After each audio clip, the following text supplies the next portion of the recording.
안녕하세요. 송집사TV 집사주는 회계사 송재근입니다. 저는 회계사 합격하고 회계법인에서 일을 하다가 자산운용사에서 근무를 하다가 8년 전에 부동산 중개업과 세무업을 동시에 개업을 해서 지금까지 운영을 하고 있습니다. 개업하고 제일 좋은 것 중 하나가 자동차 세금 처리입니다. 예전에 회사 다닐 때는 운전하다가 사고가 나면 되게 속이 쓰렸어요. 자동차 수리 비용이 보험 처리 되긴 하지만 할증 기준 금액 있잖아요. 거기까지는 부담을 해야 되는 거니까 내 월급에서 이만큼 또 나가네, 속이 막 쓰렸어요. 그런데 사업을 하고 나서는 굉장히 유해졌습니다. 사고가 나더라도 에이 뭐 비용 처리하면 되지, 세금 적게 내면 되지, 이런 마인드로 좀 관대해졌습니다. 오늘은 사업자가 자동차로 세금을 얼마나 아낄 수 있는지, 차를 비용 처리한다면 구입, 리스, 렌트 중에 어떤 것이 유리하고 어떤 특징이 있는지 알려드리도록 하겠습니다.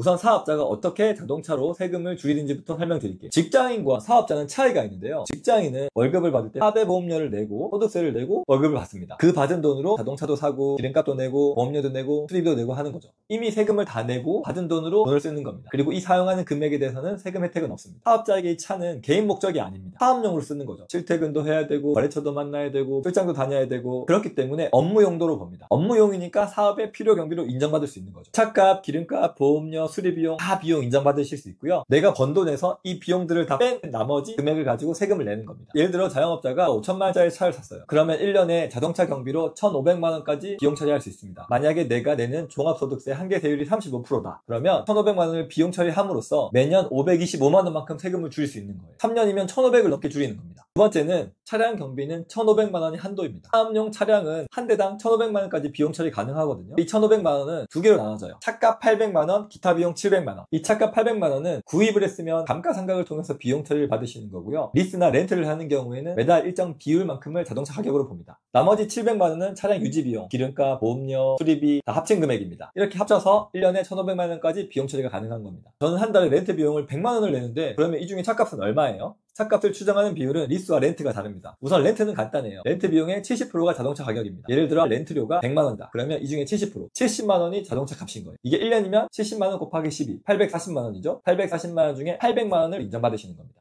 렌트료에서 70만 원을 뺀 나머지 30만 원은 아까 말씀드린 두 번째 비용, 이 700만 원에 포함돼서 비용을 인정받으시는 거예요. 역산해보면 렌트는 월 95만 원까지 다 비용 처리 받을 수 있습니다. 리스는 조금 더 복잡한데요. 리스료에서 보험료, 자동차세, 수리비를 뺀 나머지 비용을 차값으로 봅니다. 핵심은 구입이든 리스든 렌트든 모두 차값은 800만 원이 한도라는 거예요. 그러면 구입하는 것과 리스, 렌트는 어떤 차이가 있을까요? 먼저 구입하는 거는 그냥 내 돈으로 사는 거예요. 장점은 내 명의로 샀으니까 내 겁니다. 단점은 처음에 돈이 많이 들어가요. 그리고 이게 내 명의로 되어 있으니까 나의 자산으로 잡힙니다. 내 명의로 구입했을 때는 자동차 가격을 5년 동안 감가상각을 통해서 비용 처리를 인정받습니다. 말씀드린 것처럼 800만 원이 한도고요. 그 다음은 리스입니다. 리스는 내가 탈 차를 금융회사 이름으로 구입을 해서 빌려서 타는 겁니다. 빌려서 타는 거니까 자동차가 일단 내 명의가 아니에요. 빌리는 대가로 매달 일정한 리스료만 내면 되니까 비용 처리도 간편합니다. 리스와 렌트의 가장 큰 차이는, 리스는 남들이 봤을 때 구입한 차인지 리스 차인지 알 수가 없어요. 또 리스료에는 자동차 보험료는 포함되지 않습니다. 자동차 보험은 내가 따로 가입하셔야 돼요. 세 번째는 렌트입니다. 렌트는 리스랑 거의 똑같은데 자동차 번호판이 하허호로 되어 있습니다. 그리고 렌트료에는 보험료가 포함되어 있기 때문에 매달 내는 렌트값 외에 더 들어갈 돈은 없어요. 비용 처리는 제일 간편하죠. 하허호로 시작되는 번호판이 거슬리지 않는다면 렌트가 제일 간편합니다. 이 세 가지 중에 뭐가 제일 유리한가요? 세법상 비용 처리는 다 똑같습니다. 차값 800만원, 기타 비용 700만원. 다만 전체적으로 들어가는 비용을 따지면 리스나 렌트는 아무래도 이자율이 높아서 전체적인 비용은 더 커요. 그리고 렌트에는 보험료까지 포함되니까 세 개를 비교해보면 구입이 제일 싸고 그 다음에 리스, 그 다음에 렌트입니다. 그런데 말씀드린 것처럼 구입하면 초반에 목돈이 많이 들어가고 나의 자산으로 잡히잖아요. 렌트는 총 비용은 제일 많지만 보험 따로 가입 안 하셔도 되고 매달 렌트료만 되면 자동차 비용이 다 한 번에 처리되기 때문에 되게 간편합니다. 세 개 중에 맞는 것을 선택하시면 돼요. 자동차 경비 처리하실 때는 두 가지 유의사항이 있으신데요. 첫 번째, 부동산 임대업은 비용 처리가 안 됩니다. 집이나 상가 한두 채 가지고 임대하고 계신 분 계신데요. 이런 분들 자동차는 비용 처리가 안 됩니다. 왜 안 되냐면 세무서가 봤을 때는 야, 집 한 채, 상가 한 채인데 임대하는 건데 자동차가 왜 필요해? 이건 네가 쓰는 거지. 이거는 개인 목적이야. 이렇게 보는 거예요. 다른 업종들은 대부분 괜찮지만 부동산 임대업이라면 세무서 조사관이 자동차 비용을 아주 깐깐하게 보니까 이 점 꼭 기억해 주세요. 두 번째는 감가상각을 통해서 이렇게 비용 처리 받는 건 좋습니다. 하지만 나중에 팔 때는 세금이 더 나올 수 있어요. 예를 들어서 4천만 원짜리 차를 샀어요. 그래서 2년간 800만 원 비용을 인정받았어요. 그러면 자동차 가격이 4천만 원에서 3,200만 원, 2,400만 원이 되는 거거든요. 내 장부에는 자동차 가격이 2,400만 원으로 잡혀 있는 거예요. 이걸 내가 다른 사람한테 3천만 원에 판다. 그러면 차의 600만 원은 나의 소득으로 잡히게 됩니다. 그래서 차를 팔 때는 세금이 더 나오실 수도 있어요. 정리하겠습니다. 사업자라면 자동차 한 대당 1,500만원까지 비용 처리할 수 있습니다. 1,500만원은 자동차 가격 800만원, 기타 비용 700만원입니다. 전체 비용을 보면 구입하는 게 제일 싸지만 리스, 렌트 각각의 장점이 있기 때문에 본인에게 맞는 것을 선택하시면 됩니다. 세법상 차이는 없습니다. 마지막으로 부동산 임대업은 자동차 비용 처리 어려우시고요. 감가상각을 하면 나중에 차를 팔 때는 세금이 더 나올 수도 있다는 점 꼭 기억해 주세요. 오늘은 사업자가 근로자보다 더 좋은 이유, 자동차 세금 처리에 대해서 알아보았습니다. 많은 도움 되셨기를 바라고요. 다음 영상에서는 개인적인 얘기를 좀 해보려고 합니다. 회계사인 제가 어떻게 중개업을 시작하게 됐는지, 또 이 유튜브는 어떻게 시작하게 됐는지, 앞으로 이 유튜브를 통해서 어떤 도움을 드리고자 하는지 말씀드리도록 하겠습니다. 영상 시청해주신 분들 감사드리고요. 도움되셨다면 구독과 알림 설정 부탁드립니다. 저는 여러분의 세무집사 홍집사였습니다.